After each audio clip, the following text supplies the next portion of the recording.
kepada semua media saya ingatkan, janganlah membuat berita-berita yang provokatif, berita-berita yang ada aroma adu domba, berita-berita yang membuat gaduh. Jadi tidak benar kalau saya lari, saya sembunyi, atau saya mangkir. Nah itu yang ingin saya sampaikan. Bahwa saya tidak pernah lari, apalagi sembunyi. Sekali lagi saya ulangi, saya tidak pernah lari dan tidak pernah sembunyi. Assalamualaikum warahmatullahi wabarakatuh.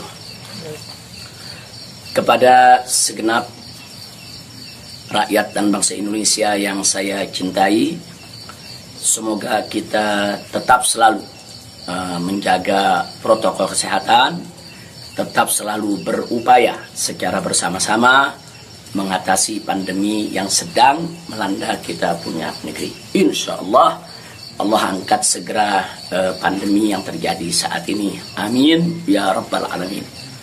Nah, kepada seluruh masyarakat, dalam kesempatan ini saya ingin menyampaikan hal yang saya pandang amat penting sekali berkaitan dengan status saya sebagai tersangka di Polda Metro Jaya. Nah, yang ingin saya sampaikan di sini adalah pertama, bahwa saya tidak pernah lari, apalagi sembunyi. Sekali lagi saya ulangi, saya tidak pernah lari dan tidak pernah sembunyi. Karena selama ini pada proses pemulihan, saya lebih banyak duduk di Pondok Pesantren Alam Agrokultural Markas Syariat Megamendung.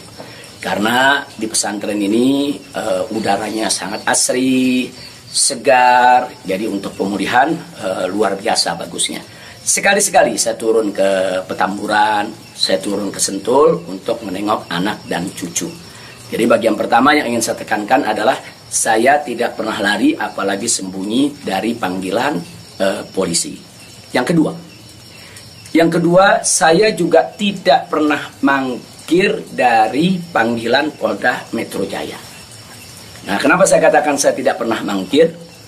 Pada panggilan yang pertama, yaitu hari Selasa tanggal 1 Desember 2020, ketika itu saya tidak bisa memenuhi panggilan, saya kirim pengacara. Pengacara datang ke sana, bertemu dengan penyidik, menyampaikan surat secara resmi, minta penundaan, dan alhamdulillah penyidik bisa memahami dan menerima. Akhirnya sepakat bahwa saya diundurkan untuk panggilan yang kedua. Nah, untuk itu saya apresiasi, saya hargai sikap penyidik yang sangat kooperatif, sangat baik. Terima kasih. Nah, kemudian pada panggilan yang kedua, yaitu pada hari Senin tanggal 7 Desember 2020. Nah, ketika itu saya melihat posisi pemulihan kita memang masih perlu penambahan sedikit waktu. Dan lagi-lagi saya tidak mangkir, tapi saya kirim pengacara saya bertemu kembali dengan para penyidik.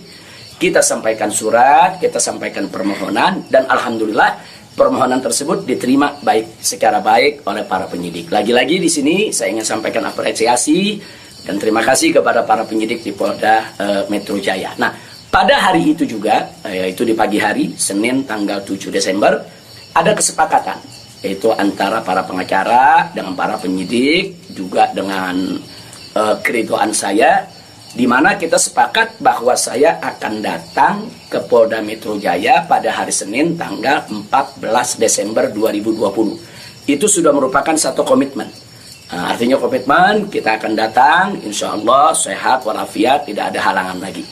Nah, ini yang perlu kita sampaikan, dan komitmen ini kita jaga betul. Karena saya akan selalu memegang komitmen dengan pihak manapun kalau kita sudah membuat satu kesepakatan, satu perjanjian.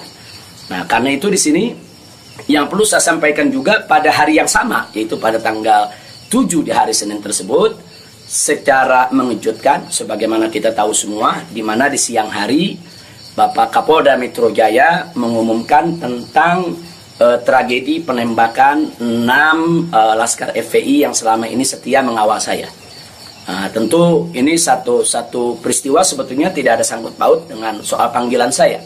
Maka itu pada pagi hari itu saya tetap kirim pengacara, saya tetap mengurus urusan panggilan, karena memang kita tidak pernah sangka kalau penembakan itu berkaitan dengan Polda Metro. Karena saat itu kami masih mengira kalau itu adalah orang tak dikenal.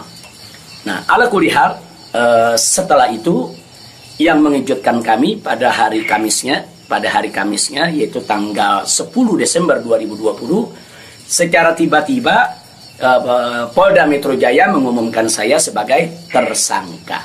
Ya, tentunya saya, para pengacara semua terkejut karena 2 panggilan sebelumnya itu saya masih berstatus sebagai saksi, dan itu pun belum sempat diperiksa. Rencana pemeriksaan tanggal 14 Desember, yaitu hari Senin yang akan datang ini.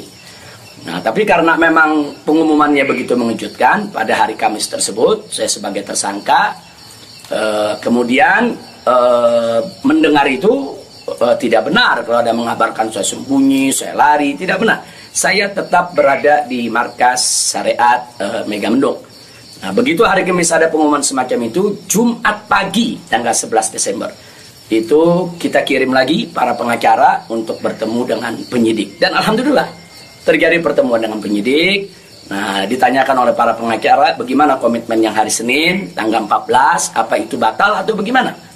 Nah, kalau saya pribadi ingin tetap berpegang kepada komitmen. Nah, karena kita ini ustadz, dai, bergerak di bidang agama, tidak layak kalau kami itu membatalkan perjanjian atau suatu komitmen. Nah, kita dapat jawaban dari para penyidik. Kelihatannya mereka tidak mau menunggu sampai hari Senin, mereka minta lebih cepat. Nah, pada saat itu juga para pengacara minta kepada para penyidik, ya Habib Rizik siap dipanggil kapan saja, tapi tolong surat panggilannya dibuat, surat panggilan sebagai tersangka. Kami tidak pernah terima. Tapi kelihatannya para penyidik agak keberatan untuk mengeluarkan surat tersebut. Akhirnya terjadi kesepakatan, kalau begitu cobalah bagaimana caranya supaya Habib bisa lebih cepatlah ke Polda Metro Jaya. Jadi artinya mereka tidak mau melanggar komitmen juga, karena memang komitmennya pada tanggal 14 siap diperiksa. Nah, kita katakan melalui pengacara, kami bukan orang-orang yang suka ingkar janji, bukan orang-orang yang suka mengingkari komitmen yang ada. Tapi karena memang Polda Metro Jaya meminta lebih cepat, lebih baik menurut beliau, saya terima. Nah, karena itu pada malam ini saya umumkan untuk seluruh, yaitu anak bangsa, insya Allah besok hari Sabtu tanggal 12 Desember 2020 di pagi hari, saya bersama pengacara akan datang ke Polda Metro Jaya, insya Allah. Nah, jadi saya mau menunjukkan bahwa kita tetap punya komitmen untuk menjadi warga negara yang baik, untuk patuh hukum, untuk ikut melaksanakan daripada prosedur hukum yang ada. Nah, karena itu kepada semua media saya ingatkan, janganlah membuat berita-berita yang provokatif, berita-berita yang ada aroma adu domba, berita-berita yang membuat gaduh. Jadi tidak benar kalau saya lari, saya sembunyi, atau saya mangkir. Nah, itu yang ingin saya sampaikan. Nah, selanjutnya saya ingin menyampaikan kepada Polda Metro Jaya agar tidak terjadi kerumunan, agar tidak mengambil perhatian daripada masyarakat, agar juga tidak ada pihak ketiga yang memanfaatkan yaitu momentum soal penjemputan saya ini sehingga bisa menimbulkan kegaduhan. Maka itu saya minta kepada Polda Metro Jaya tidak perlu untuk mengerahkan kekuatan secara berlebihan. Bahkan menurut saya tidak perlu ada penjemputan, tidak perlu ada pengerahan pasukan. Itu hanya akan mengeluarkan biaya yang banyak, kemudian ditambah lagi juga menguras tenaga, dan yang paling berbahaya adalah mengundang perhatian masyarakat sehingga nanti terjadi kerumunan. Nah, begitu terjadi kerumunan, nanti ada pihak ketiga sebagai provokator membuat kegaduhan, dan ini akhirnya bisa merugikan kita semua. Nah, jadi tidak usah khawatir, tidak perlu ada pengerahan kekuatan, tidak perlu ada pengerahan pasukan. Insya Allah Besok hari Sabtu pagi tanggal 12 Desember 2020 saya akan diantar oleh para pengacara saya.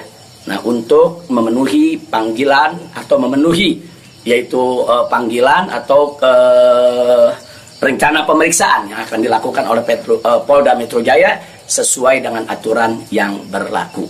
Nah, ya, yang berikutnya yang tidak saya lupakan kepada seluruh umat Islam. Kepada seluruh umat Islam, saya minta juga tidak membuat kerumunan. Nah, jadi jangan sampai mengganggu daripada proses hukum ini. Sabar, tenang, ikuti proses hukum ini dengan baik, sesuai dengan aturan yang ada. Banyak-banyak berdoa. Nah, mudah-mudahan semua berjalan dengan baik. Insya Allah Allah memberikan keamanan, keselamatan, kemenangan, dan lain sebagainya. Jadi tolong jangan buat kerumunan karena kita sudah punya komitmen.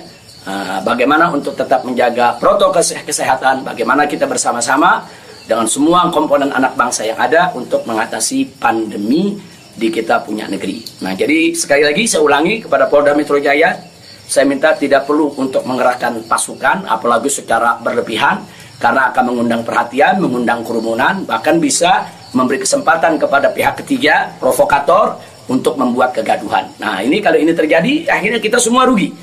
Nah, tidak usah khawatir, saya pegang komitmen, insya Allah. Besok hari Sabtu pagi, saya akan hadir di Polda Metro Jaya bersama para pengacara saya. Dan kepada umat Islam sekali lagi jangan bikin kerumunan.